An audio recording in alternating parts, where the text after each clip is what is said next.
Hello everybody and welcome back to Conor here, and we are back with your All Leeds TV preview for the Middlesbrough game. Leeds United take on Middlesbrough at 3 o'clock on Saturday. And what can we expect from a Boro side? Well, an unusual 3-5-2 formation, which I never thought I would see from a Middlesbrough side, normally so conventional and rigid. But we've got Johnny Howson playing on the right side of a back three. Now, what do I think for this game? I do not think when they come into Ellen Road they will be playing some expansive football. Middlesbrough haven't been doing that all season. They've been finding it very hard to score goals. Britta Sombalonga and Ashley Fletcher, along with Tavernier and Wing, haven't been able to hit the ground running. With Leeds United, we've sort of hit a similar sort of problem with our strikers and our team, really. Not been able to score many, but able to keep the defensive solidarity and structure up. Middlesbrough, they've not conceded many themselves, to be quite frank. You know, Boro keeping the rear guard very strong at the back. Notoriously known for a very good defence at Middlesbrough throughout the years. I mean, when they got promoted as well, they were famous for having that solidified defence, sort of similar to how Sheffield United went up last year and Burnley of previous years. So we can expect that from a Woodgate side. The defence is still strong, as I've said numerous times in this video already. So, I mean, the teams, weirdly enough, quite comparable. Obviously, we've scored more goals, but, you know, the defensive structures are both strong.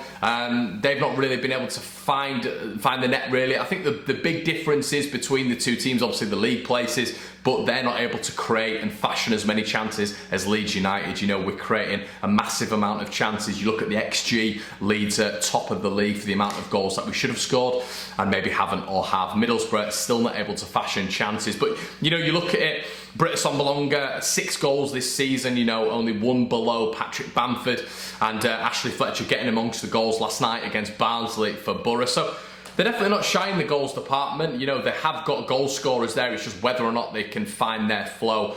Currently, they haven't been able to do so. But, yeah, I mean, it's a different test against Leeds United. What do I think they'll be trying to expose? I think they'll be trying to expose Leeds United on set pieces. Leeds United with a sort of worrying statistic, you know, going into this game, that we have conceded most goals in the division through set pieces, which is, you know, you clearly can see that is what, you know, your likes of Blackburn, your likes of Derby, your likes of Forest will sort of have focused on in their pre-match against Leeds United. With losing Pontus Jansson in the summer, Leeds have become definitely more susceptible on set pieces. Bringing Ben White in means that the Bielsa ball is able to develop into something that we haven't seen before, which is what Leeds prefer. It makes us more explorative, more innovative, more creative from the back as well. Sometimes Ben White acting as a midfielder or even a striker, as we saw the other night. But the weakness to that is that we are now a little bit more susceptible on set pieces, the highest in the league apparently, which is a pretty staggering statistic with where we are in the table. But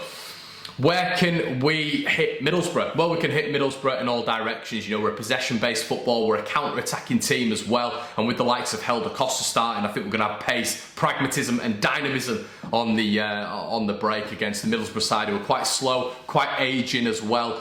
But it's all if Leeds United can take our chances. It really is, because, you know, that's been our weakness this season so far, hasn't it? You know, even the other night against Reading, we didn't fashion that many chances, but at the end of the day, we weren't able to put the ones that we did fashion away until the very dying embers, when you saw a Jack Harrison header in the dying moments of that game. So it's going to be a tough ask. It is going to be a tough ask, because I think Boro, every time they come to Ellen Road, you know, they see it as sort of a rivalry, I do believe. You know, I think Sky see it as a rivalry as well. You know, it's normally sort of like 12:15 or 5:30 kickoffs, but this time it's only a 3 o'clock kickoff. And I think when they come to Ellen Road, they're going to probably sell out their allocation as well. I think they always step up. I think every team steps up for a Leeds United fixture. You've seen it with Luton, you saw it with Reading the other night. And I think Middlesbrough 100% will be doing that against Leeds United. So we've got to prepare for that. We've got to up our game. And I thought we were sloppy the other night, very sloppy. I thought you had a lot of players having an off game. Doesn't take away from the win. We got the win, but yeah, I think there was a lot of players who had an off day. Listen, I think we were tired from the Luton game. We only played a couple of days afterwards. We're going to have a day's extra rest on Middlesbrough as well, which is a massive, massive advantage.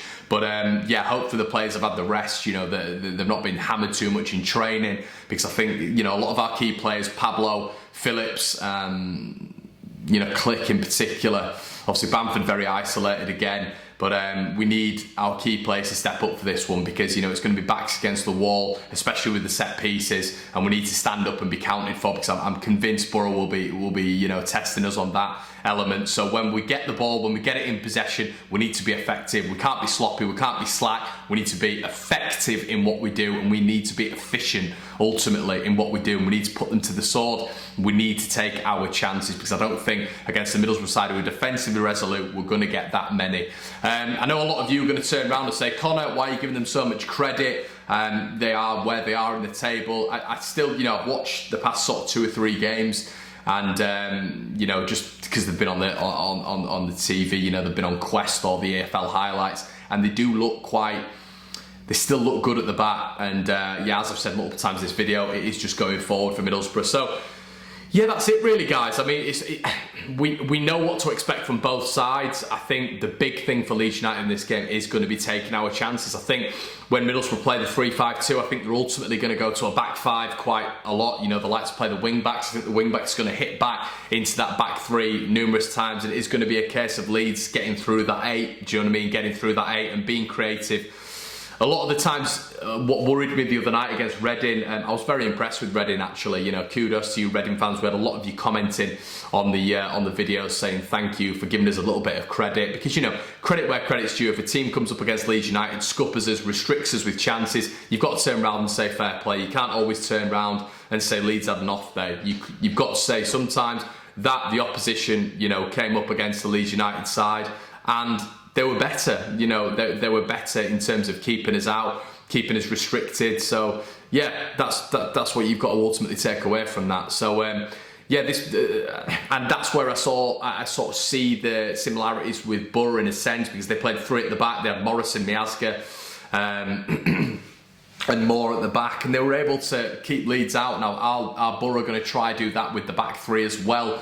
You know, keeping us narrow. We cannot just stay narrow. We cannot keep playing through the middle. We've got to expose Boro on the wings. I think they're susceptible on the wings, but that means Helder Costa getting in behind. That means Jack Harrison going at the full-backs, and they're going to have very good games. Make no bite about it. They're going to have very good games, because yeah, I think the effectiveness is definitely going to have to get better. We can't be playing in front of Boro. We have to be playing in and behind, because I don't think they're going to have the legs to keep up with our attacking options. But anyway, guys, let me know what you think in the comment section below. What score do you think it's going to be? How do you think the game's going to pan out? Do you think we're going to batter Boro? Do you think it's going to be a close game? Who knows? I'm going to go with a narrow 1-0 Leeds United win. I'm going to go with Matthias Klick to score late on. Once again, I think we're going to tire them down. But I'm just praying we can take our chances, because that needs to start happening again with Leeds United. As I said, guys, let me know what you think in the comment section below. I would like to say as well, thank you to all the support that we're getting. We're getting a hell of a lot of support at this moment in time. It really does, you know, it really does quell a lot of hate that you get as well. You know, we do this because we're Leeds United fans. We love doing it, and I would like to say, you know, because there has been a lot on mental health in these past couple of months, and I would like to say it does sort of affect people on fan channels as well. You know, when you're getting, you know, your character assassinated by people who don't even know you. I think it's a little bit out of order, you know, and your family being abused, you know, online verbally, which is just completely out of order. Yeah, and it's just sort of by the minorities who have, you know, a football player in the profile picture and decide to slag you off. But listen, you always naturally focus on the negative comments, don't you? You can get hundreds and hundreds of positive ones, but you naturally focus on the negative ones because you want to improve. But I just thought I'd get that out there, you know, just think before you type and think before you say things, because you don't know what's happening in that other person's life or lives. You know, it's a huge deterrent, social media, and you've got to be careful when you're using it. But yeah, I just thought I'd like to get that out there, guys. As I said, let me know what you think. I hope you enjoy your week, and I'll see you in a bit.